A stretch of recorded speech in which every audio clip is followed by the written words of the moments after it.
जी अस्सलाम वालेकुम गाइस, क्या हाल चाल है। मैं तो अपना प्यारा बेस अब्दुल्ला जोइया अज थोड़े वास्ते ਅਸੀਂ एक नया व्लॉग लैके आए हैं। फुजीका की डीलरशिप लै चुके हैं। Joiya battery and solar system had Suleman Karor McLeodganj कहते अपने को अवेलेबल है रैवो कंपनी की स्कूटी लिथियम बैटरी किसी भाई ने चाहिए हो साडे नाल राबता कर सकता है। बायो साडा नंबर भी दिता हुआ है, देख सकते हैं। C32 रैवो मॉडल अपने को अवेलेबल है। उस तो बाद जिनको कंपनी क्लीनडीर कंपनी प्लेट भी अवेलेबल है। फुजीका कंपनी हैड सुलेमान की रोड मेन रोड मकलोडगंज तो चैक कराने अपने को बिलाल कंपनी के पंप। उस तो बाद जिनको कनेडियन कंपनी की सोलर प्लेट इन्वर्टर सोगो कंपनी हर किस्म का इन्वर्टर अपने को अवेलेबल है। किसी भाई चाहिए साडे नाल राबता कर सकता है। जो ये battery and solar system had Suleman की रोड मकलोडगंज कहते अलग अलग कंपनी का अपने को inverter VFD battery Fujika battery Eurobat battery Osaka battery अलग अलग कंपनी की बैटरी डीलरशिप अपने को होलसेल रेट से चाहिए साढ़े को फुजीका कंपनी तुम परचेज कर सकते हैं। देख सकते हैं हर company battery Joiya battery and solar system Muhammad Amjad Joiya जो कि प्रोपराइटर है मेरे मामू जान।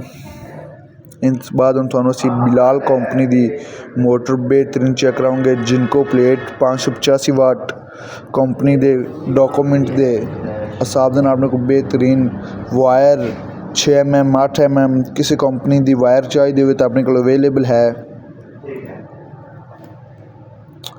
बिलाल कंपनी के पंप है 14.5 तक 10 हार्स पावर की मोटर है 6.5 के पखे नाल किसी भाई ने साडे नाल राबता कर सकता है। माकूल दर माकूल रेट तो लगावांगे।